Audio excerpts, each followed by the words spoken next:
dia, boa tarde, boa noite. Sejam muito bem-vindos ao nosso MBCV Cast. Toda quinta-feira à noite nós falamos com alguém que possa dividir com a gente, né? Ou não é dividir, a palavra não é dividir, é compartilhar, né? Compartilhar o conteúdo que seja relevante, que a gente possa aproveitar alguma coisa. E essa quinta nós temos aqui nossa convidada, a Aline Becker de Oliveira. Seja muito bem-vinda, Aline. Obrigada, pastora. Bom dia, boa tarde, boa noite a todos que estão nos assistindo. É isso aí, a Aline, essa jovem menina, é analista de sistemas. E a gente vai falar um pouquinho sobre isso, porque normalmente, Aline, todos os analistas de sistema, ou a gente vai chamar de TI, né? Todos os TIs que eu conheço são homens. Grande maioria, né? São poucas as mulheres hoje em dia que estão dentro da área da tecnologia, né? Uhum. Isso já não vem de agora, já vem de muito tempo. Mas dentro das universidades, todos os lugares, né? A meta, até os próprios professores, né? Quando eu estava no presencial, era sempre como podemos trazer mulheres para esse meio, né? Uhum. Então, isso é algo que sempre vem quebrando barreiras, né? E cada vez mais vem trazendo mulheres para esse meio de uma certa maneira. Uhum. E por que tu acha que isso acontece? Qual é o fenômeno que as mulheres não têm muita simpatia pelas áreas tecnológicas? Muito talvez seja a questão, os homens particularmente, né, começaram ali com a questão da tecnologia, pelo início de tudo, né, sempre só os homens poderiam trabalhar a questão e as mulheres acabam ficando mais na parte administrativa, né, que hoje em dia tem como fazer dentro da parte de TI, a parte também administrativa, que são a parte onde eu trabalho, ela é voltada para vários ramos, né? Então, não só homens podem desempenhar esse trabalho, como mulheres, né? Que vem dentro da parte de administração e vem desenvolvendo na parte de TI, né? Que é o que hoje eu faço, que não necessariamente, né, tanto na parte consultor, né, se for parar para olhar, tem muitas mulheres nessa parte, porque é a parte de desenvolvimento, de o olhar mais atento, né, de estar nessa, até na parte de manutenção, né, de alguns serviços, também as mulheres dominam ali algumas partes também. Será que é por causa da nossa questão... A ciência explica isso, né? Que a mulher ela é muito mais sensitiva e o homem é muito mais lógico. Pode ver assim, ó, eu sou o típico, né?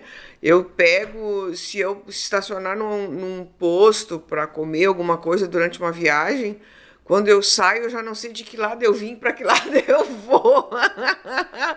Porque a gente tem problema nessa questão de inteligência espacial, né?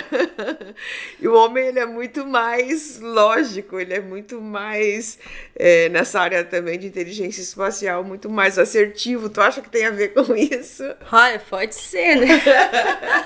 A mulher, geralmente, ela é mais do olhar atento amplo, né? De olhar todos os detalhes, né? Às vezes eu sempre brinco com meu esposo, né? Ele, onde tá tal coisa, né? A mulher já sabe de uma maneira mais ampla como resolver alguma situação, né? O homem, ele já mais focou naquilo, vamos resolver aquilo, né? Até quando às vezes eu tô olhando ou resolvendo algum problema, né? Alguma situação dentro do trabalho, eu sempre olho, talvez não seja só aqui.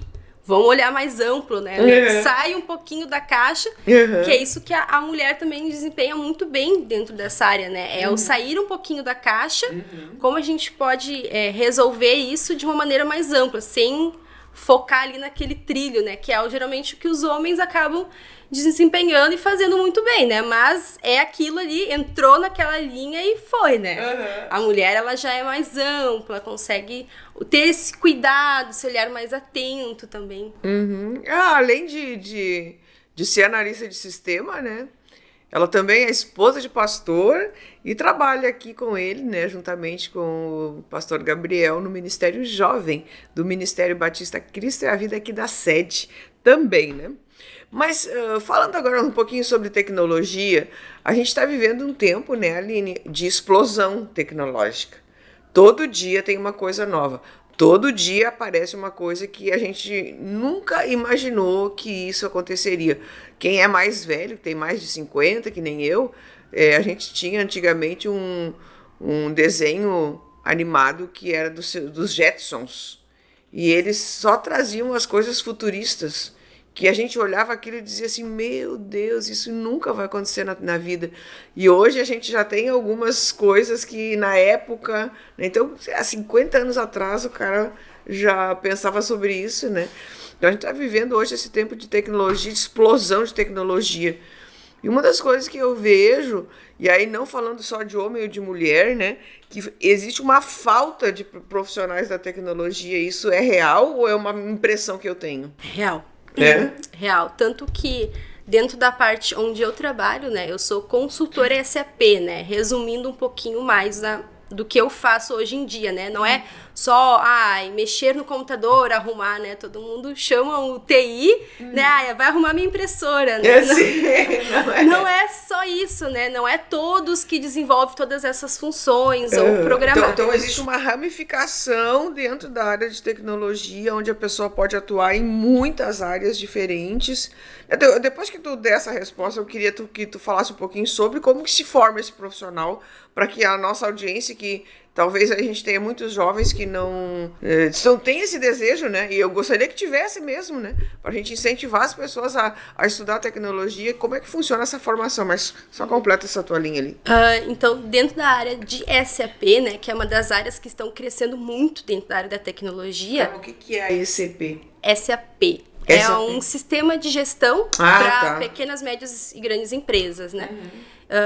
Então, ele é um dos que estarão faltando milhares de vagas para os próximos anos. Então quer dizer que essa profissão é uma profissão futurística. Isso, ela é uma carreira que está cada vez mais crescendo, né? Essa denominação, pelo SAP, ele ter uma característica muito peculiar e muito fechada por si só, né? Ele tem uma programação própria, um desenvolvimento próprio, né?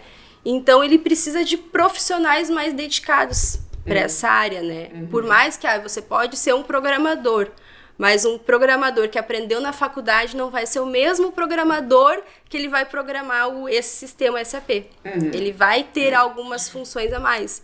Então, essa é uma carreira que vem sendo faltado muito nos próximos anos. E hoje, né?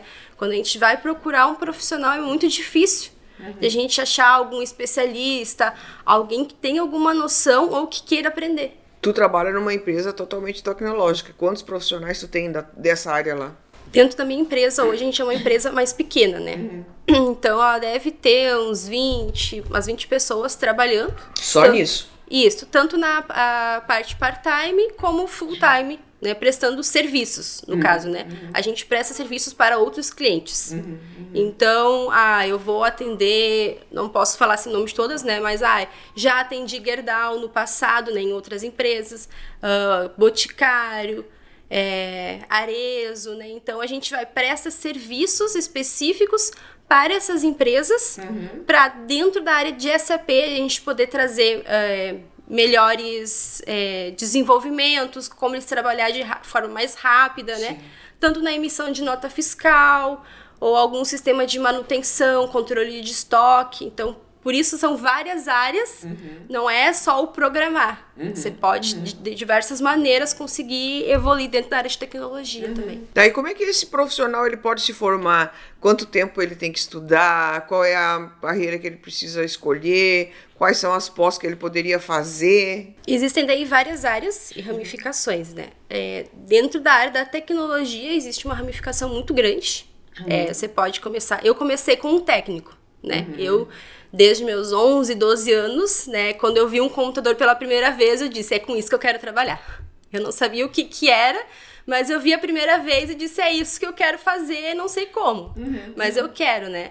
E com o passar do tempo, eu fiz um técnico, né, eu pensei, vou fazer um técnico para descobrir o que eu quero fazer. Lá eu descobri várias áreas, banco de dados, programação, você tem um pouquinho de tudo. Sim. Aí, a partir dali, entendi o que eu quero fazer. Agora eu vou começar Comecei a trabalhar também dentro da área de manutenção, literalmente, né? Às vezes eu estava debaixo de uma mesa lá, arrumando os cabos de rede para passar para os funcionários, porque foi ali que eu comecei, né? Bem de baixo, tinha uns 20 anos mais ou menos na época. Então, comecei ali com o que eu tinha de conhecimento fluindo. Mas também tem as áreas de graduação, análise de desenvolvimento do sistema, tem na parte de banco de dados, tem diversas, né? Não tenho como citar uma, porque a ramificação é muito grande dentro. E tem a parte de SAP, que ela é como se fosse uma certificação interna, né? Uma graduação, ela é um valor bem agregado, assim, mas por um período mais curto. Uns 30 dias você faz essa graduação, né? Ela tem tanto na parte presencial como online. E aí você tira essa certificação de que você fez essa academia, né? Que a gente chama. E daí depois você pode fazer uma prova de certificação dessa sua academia, né? Que daí ela é bem rigorosa. Tem pessoas que estudam anos para fazer essa prova, né? Até porque não é, eu fiz academia agora e vou fazer a minha certificação lá, ganhar, vamos dizer, meu diploma, né? Ela tem todo um estudo, um preparo. Tem profissionais que às vezes já são sênior na área, mas ainda não tiraram essa certificação. E não é um problema, né? Mas é só mais aquele, vamos dizer, eu tirei essa certificação, ela tem muito valor também no mercado de trabalho, né? Mas não é um problema. Né? Você pode conciliar os dois. Hoje a minha meta é conseguir fazer essa certificação, né? A empresa hoje também, ela me disponibiliza, ela auxilia também, né? Muito nessa parte de SAP, de transição de carreira, né? Ela pensa muito no profissional. E desde que eu sempre entrei, eu sempre tive pessoas que estiveram junto comigo e me ajudaram nessa caminhada, né? Sim. Desde os meus chefes, meus gestores, sempre me ajudaram muito, né? O que você quer fazer? Né? Como você...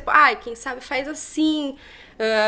Diversas maneiras sempre tiveram pessoas próximas que me ajudaram nessa caminhada também. Porque eu tô falando de mim, né? Que eu vejo normalmente nesses profissionais da área de tecnologia, eles gostam de ficar num lugar sozinho, quietinho, e com ninguém conversando com eles. Isso é uma característica importante? Ou se a pessoa é sanguínea e ela é uma pessoa muito, muito comunicativa, ela vai conseguir viver esse universo? Consegue, né? Não é objetivo, assim, né? Até porque tem a parte de suporte, você tem que ser uma pessoa que gosta de falar, né? Uma parte de... A parte de suporte você vai receber, às vezes, ligações do seu cliente, ou você vai ter que entrar em contato com ele e resolver aquele problema de forma remota, presencial. Então, você tem que ter um pouquinho de amizade por pessoas, né? Tem que gostar de gente. Tem que gostar de gente, né? Senão, aí tem outras áreas que daí você já fica um pouquinho mais reclusa, né?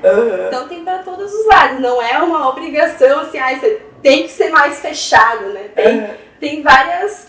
Tem pra todo mundo, na verdade. Mas porque normalmente eu vejo assim, né? Eu me considero praticamente uma analfabeta digital.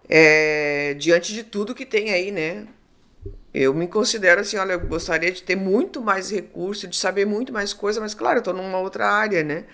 E hoje o nível de analfabetismo digital, falando a nível Brasil, né? Não sei se tu tem condição de dizer isso, né, fazer diferente. As escolas ensinam hoje curricularmente alguma coisa nessa área digital, ou cada um vai ter que, por si só, dentro da sua...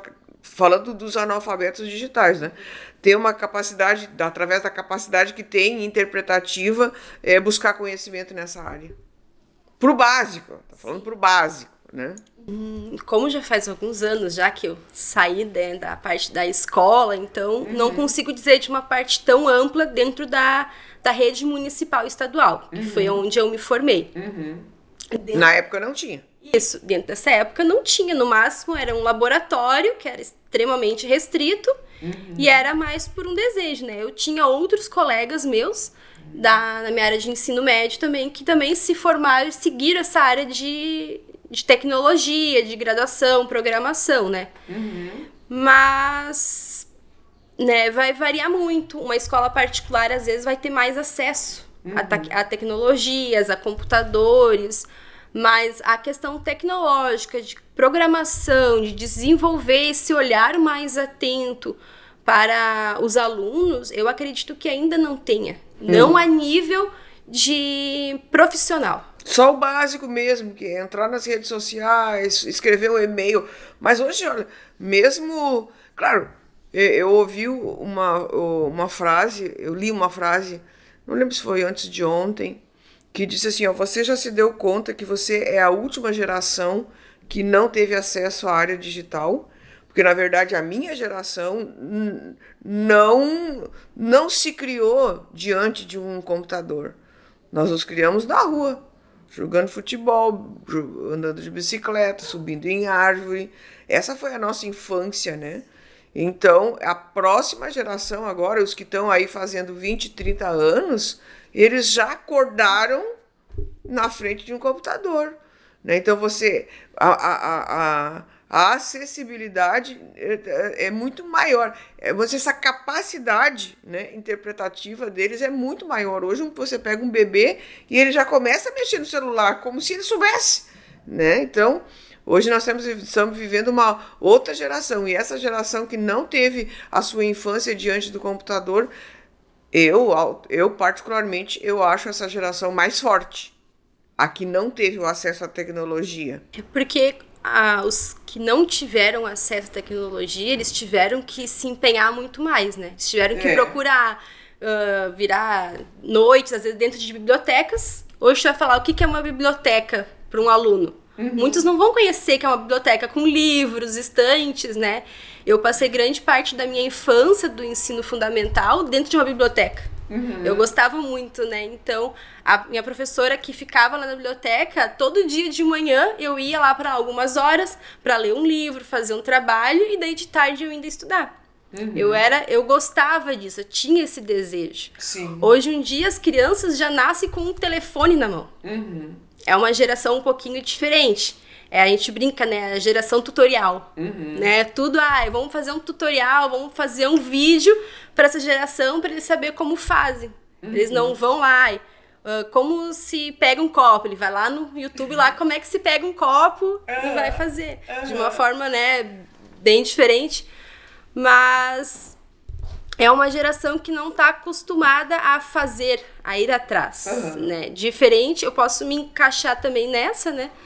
Porque eu também tive uma parte, né, ali da minha infância, era muito rua, não tinha TV. Eu tinha que ir numa biblioteca, às vezes no centro. Era essa parte, não tinha a tecnologia tudo embutido ali dentro, né? Não era tão fácil esse acesso, né? Tinha que esperar meia-noite para poder entrar numa internet. E às vezes um final de semana para poder ter esse acesso que era limitado. Não tinha o conteúdo que hoje a gente tem. Sim. E o adolescente também, ele alguém escreveu uma reportagem sobre isso. Ele não vai olhar, é verdade ou não é? Sim. Né? Então, até que ponto a geração de hoje consegue distinguir, olhar uma reportagem, olhar algum conteúdo na internet e dizer, isso é verdade ou não, eu vou pesquisar, eu vou olhar em mais de algum lugar, né? Ser seletivo naquilo que está lendo, não ter aquilo como verdade. Exatamente. Isso, né? não existe, né? Ter esse cuidado, né? Às vezes eu olho uma reportagem, alguma coisa, até no próprio Facebook eu olho, deixa eu olhar lá na internet, olhar mais de uma referência para ver se isso realmente é verdade. Porque a internet está repleta de informações para chamar a atenção das pessoas, pelos cliques, né? Chamar o clique das pessoas, ou até acessar, criar um vírus dentro de algum telefone. Então, a internet está repleta disso, né? E isso é bem difícil de conseguir combater com os jovens de hoje em dia, né? Até que ponto eles vão dizer, não, isso aqui é verdade ou isso aqui não é. Eles vão conseguir distinguir tudo que eles conseguem olhar na palma da mão deles no telefone e dizer assim, não, isso aqui eu acho que não é verdade, eu vou pesquisar mais. É só olhar, alguém me mandou, é que nem a avó, né, que não tem tantas vezes conhecimento, olha, mas alguém me mandou essa notícia aqui, né, alguém morreu. Mas a pessoa não morreu, tá viva ainda. Sim. Então, às vezes, o adolescente, ele é quase isso. Não olha, e com esse cuidado e olhares atentos, já sai espalhando toda aquela informação que às vezes não é verdade. Agora eu queria te fazer, vamos falar em números, né? Acho que é importante, a nossa audiência tá nos ouvindo, se é jovem ou se tá aí na faixa etária dos 30 anos, que também é jovem, né? Mas que eu digo assim, já é um pouquinho passadinho. Mas as pessoas que ainda estão nessa fase de buscar conhecimento, ou então assim, é meio que indefinido, sabe? Embora que, pelo que eu vejo, assim, a gente trabalha com os adolescentes aqui, e em geral eles estão indo para essa área de tecnologia, eles têm interesse de aprender um pouco mais quando se tornarem mais adultos, mas isso a gente vai ter essa leva de gente, tipo assim, daqui a 5 anos, 4, 5 anos, que a gente vai ter essa leva de gente que realmente hoje quer profissionalizar o negócio, né? Mas assim, a gente tem gente de todas as idades nos assistindo, né? Então eu queria que tu dissesse assim, ó, mais ou menos, né, quanto que um profissional nessa área tecnológica ganha quando ele está iniciando, né? Ele fez os cursos dele lá e vai entrar no mercado de trabalho. Mais ou menos quanto que ele ganha. Até para estimular ali nossa audiência, né? E quanto que um sênior ganha. Porque o sênior ele já tem, né, uma estrada dentro da área tecnológica. Então, para ele poder saber também, ele pode começar com um valor, mas ele pode chegar a esse valor. E qual seria... se é que se pode mensurar um valor muito alto para essa área. Para um júnior, né, ele vai começar aprendendo, né, então vai variar muito. Eu vou basear um pouquinho dentro da parte de SAP, que é um pouco da parte que eu vivo, né. Ele pode começar, vamos supor, dentro de uns 3.000, né, um júnior, já tendo alguma noção, tendo alguma academia, né, já tendo algum investimento. Pode chegar ali aos seus 10, 15 mil e um pouco mais, dependendo da especialização que ele for ter, né? Quanto mais, porque por mais que, vamos dizer, dentro da parte de RH, né, que hoje a gente tem dentro da parte de SAP, quanto mais informações, quanto mais sênior, não questão de tempo, mas de conhecimento. Quanto mais conhecimento, mais novidades, mais atualizado ele tiver, mais vai ser o salário dele, porque ele vai ser um profissional raro, né? Não é um profissional que todo mundo vai querer ter. Muitas vezes ele não vai trabalhar de carteira assinada, né? Hoje em dia... Ele é um prestador. Isso, hoje em dia, isso dentro da arte de tecnologia, pós-pandemia, abriu muito esse leque, né? De que não são profissionais de carteira assinada. São todos prestadores de serviços para algumas empresas. Tem funcionários, pessoas que às vezes trabalham dentro de um projeto por 3 meses, depois estão dentro de outro e ainda assim conseguem ganhar um grande salário. Né? Em geral, o sênior, vou falar agora do sênior, ele é necessário que ele seja presencial ou não mais isso? Hoje, com a questão do híbrido, tendo muitas empresas longe, não necessariamente, né? Eu, hoje em dia, trabalho, vamos dizer, totalmente remoto do meu cliente, né? Eu vou equivalente mais ou menos uma vez por semana para minha empresa, onde está o meu chefe, que a gente fica dentro de um espaço de um cowork, lá em Porto Alegre, né? Então, tem muito disso. Eu vou atender, às vezes, um cliente de São Paulo, Belo Horizonte. Então, eu não preciso ir até lá. Sim. A facilidade, né? Eu já tive que, às vezes, no passado, atender um cliente que ficava em Curitiba, que tive que me deslocar uma semana para lá, para fazer. E eu não consegui resolver o problema inteiro dele, que eu só consegui resolver quando eu voltei para cá. Sim, não, eu ia te dizer porque isso também deu aquela baixa, né? Porque às vezes tu é um profissional, um executivo de qualquer área, que mora aqui em Porto Alegre, e você tem que se deslocar até São Paulo para uma reunião. Hoje isso só se for uma reunião assim de milhões, e às vezes nem de milhões a pessoa se desloca. É tudo via online, né? É tudo mais fácil, né? Então, tanto a empresa onde eu trabalho tem muitas pessoas de São Paulo, de longe, né? Então, às vezes tem alguns dos meus colegas que eu nem conheço, né? Não de presencial, porque realmente tem essa questão de, ele vai atender um cliente, ele vai atender algumas horas, em alguma necessidade, né? Então, esse é o funcional, a pessoa que ela vai trabalhar em vários clientes, né? Às vezes ela vai ter algum lugar que ela tá mais fixo, mas ela vai ter vários outros projetos que ela vai gerenciando, né? Porque ela tem um conhecimento mais além. Então, às vezes até a própria empresa não consegue pagar full aquele funcional. Porque ele é alguém que, ele vai te ser útil, vamos dizer, dentro daqueles 3 meses daquele projeto. E depois não tem como ficar bancando um cara de 15 mil, porque o projeto já foi. Não vamos dizer, não preciso mais dele, né? Para aquele serviço full time o tempo todo. Então, até para a empresa não é viável manter um funcional desse nível. Então, por isso tu vai contratar ele por um período de um tempo, depois ele vai estar em outro projeto, e isso é normal, né? Daí é a questão da gerenciamento da própria pessoa, de saber o tempo financeiro, né? Não, eu ganhei agora 15 mil, vou gastar tudo como se não houvesse amanhã, né? Sim. Então, saber essa parte de gerenciamento também é bem importante. Eu acho que o sonho de todos os adolescentes que eu conheço hoje é trabalhar em casa sem levantar qualquer coisa que seja pesado, né? Que fique ali na frente. E é uma possibilidade aí.